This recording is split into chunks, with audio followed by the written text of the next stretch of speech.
Okay, there you go, guys. So this is the old video of remembrance with this beautiful ladies and gentlemen. Wow. with Mom Shebang, with freelancing, Christy Angelo, with Shasushena, with Mommy Lisa, and of course with Waray Vlog with Everyday Part of Life, with this girl, beautiful girl, Tintin Bim Bim. Yeah.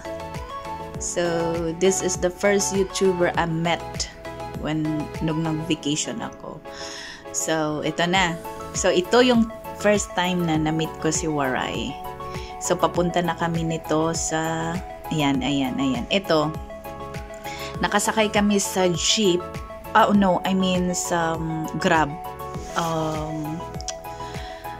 Nakasakay kami na papunta sa hotel while waiting Mommy Lisa, because Mommy Lisa 67 vlog is nasa eroplano pa siya from Canada. So yon, ito yung first time na na-meet ko si Waray, and I'm so maingay, salita ako ng salita, and look, Waray hindi tahimik si Waray in personal, guys.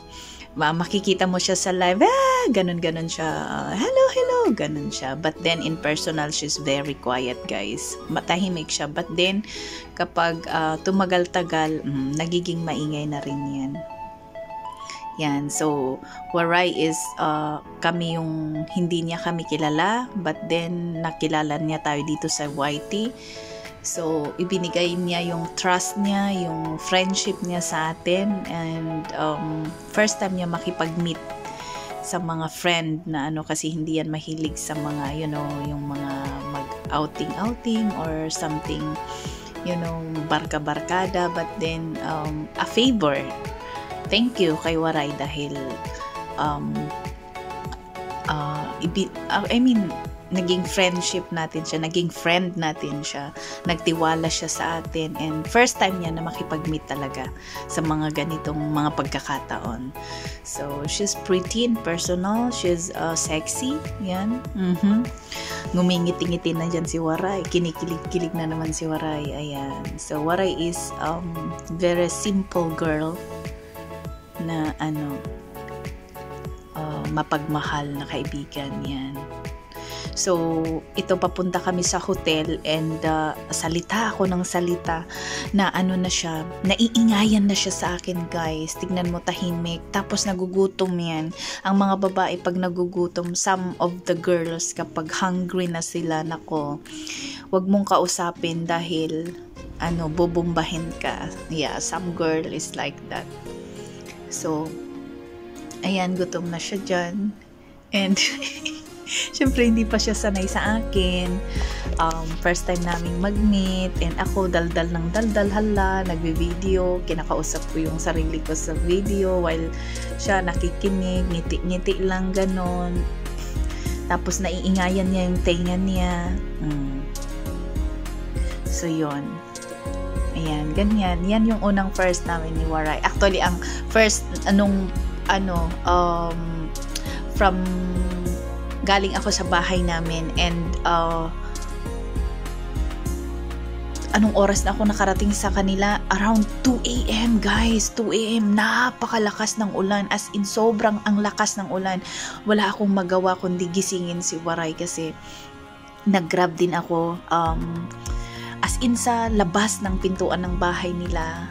Ganon ka-smart ngayon ang ganon ka-level up ngayon sa atin, and yun, hinatid ako doon sa pintuan ng bahay nila, ginising ko talaga sila, and then very good yung driver na naghatid sa akin, kasi hindi nila ako iniwan, kasi ang lakas, sobraan lakas ng ulan, and it flood na doon, mababasa ka talaga pag bumaba ka sa sasakyan. And yun, tinawagan si Waray, 2 a.m. guys. That is my hindi ko makakalimutan first meet namin ni Waray, na sobrang lakas ng ulan, and then yun, ginising ko siya 2 a.m. halos hindi na siya nakatulog. So thank you so much, Waray. Even though ang kaniyang family dinisturbo niya, nataranta siya, guys. Nung dumating ako sa bahay niya, ginising niya pati mga magulang niya.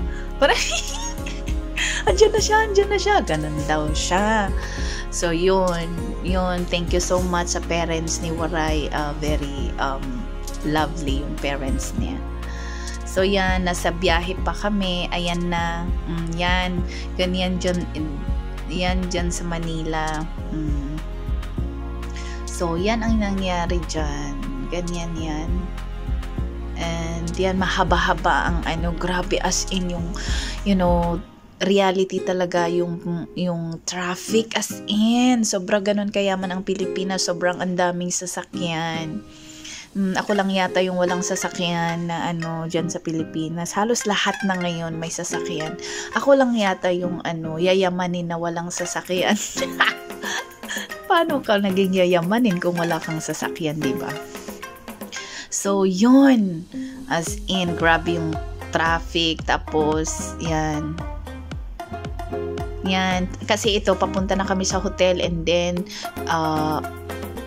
magkikita-kita kami doon nila Mami Lisa 67 vlog, and after that night, sa gabi, susunduin din namin si freelancing Christy Angelo, ang aming inay freelancing.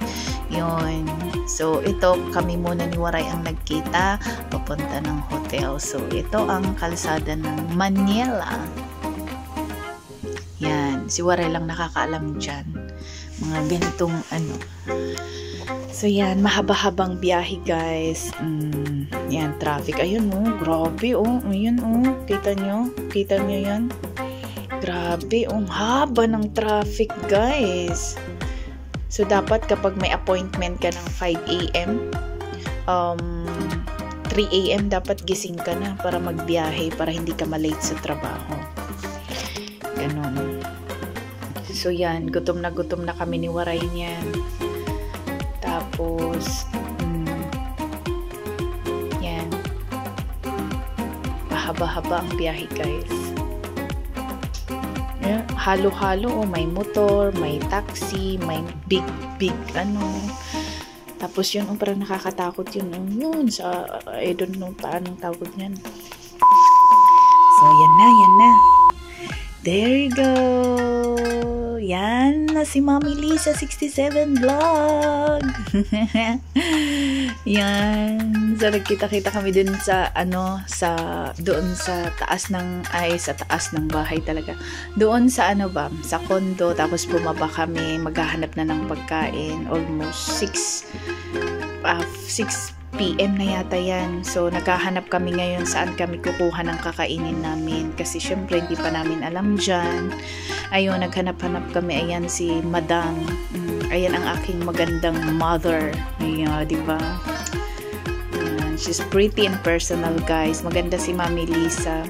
Ang ganda ng skin niya. Pilipinang-Pilipina si Mami Lisa. Kaya naman na, yan. So, finally, ayan na, nakahanap kami ng mini store. Ayan, may chicken. May mga chicken sila dyan, fried chicken. Fried chicken, something like that. So, yan. Nag-o-order yung dalawang manager ko. Sila yung manager natin, guys. Ayan. I-orderan nyo na rin si Blessed Michelle kasi wala siyang pambayad. Ayan. So, yan. Video lang siya. Kasi wala siya. So, yan. Kumakain na kami. Nakabalik na kami dyan sa Azure Hotel. Yeah. Azure Hotel yung ang tawag nito. Saan kami nag-stay. Ayan, si Waray. Sana all sexy. Sana all magandang sumubo. Yan. Yan. Okay. That is our food. Jollibee. Yan. So, thank you so much, Waray. Ito pinili ni Waray na dessert namin. Thank you so much, Waray, sa pagpasyal-pasyal mo sa amin sa Manila. So, yan na.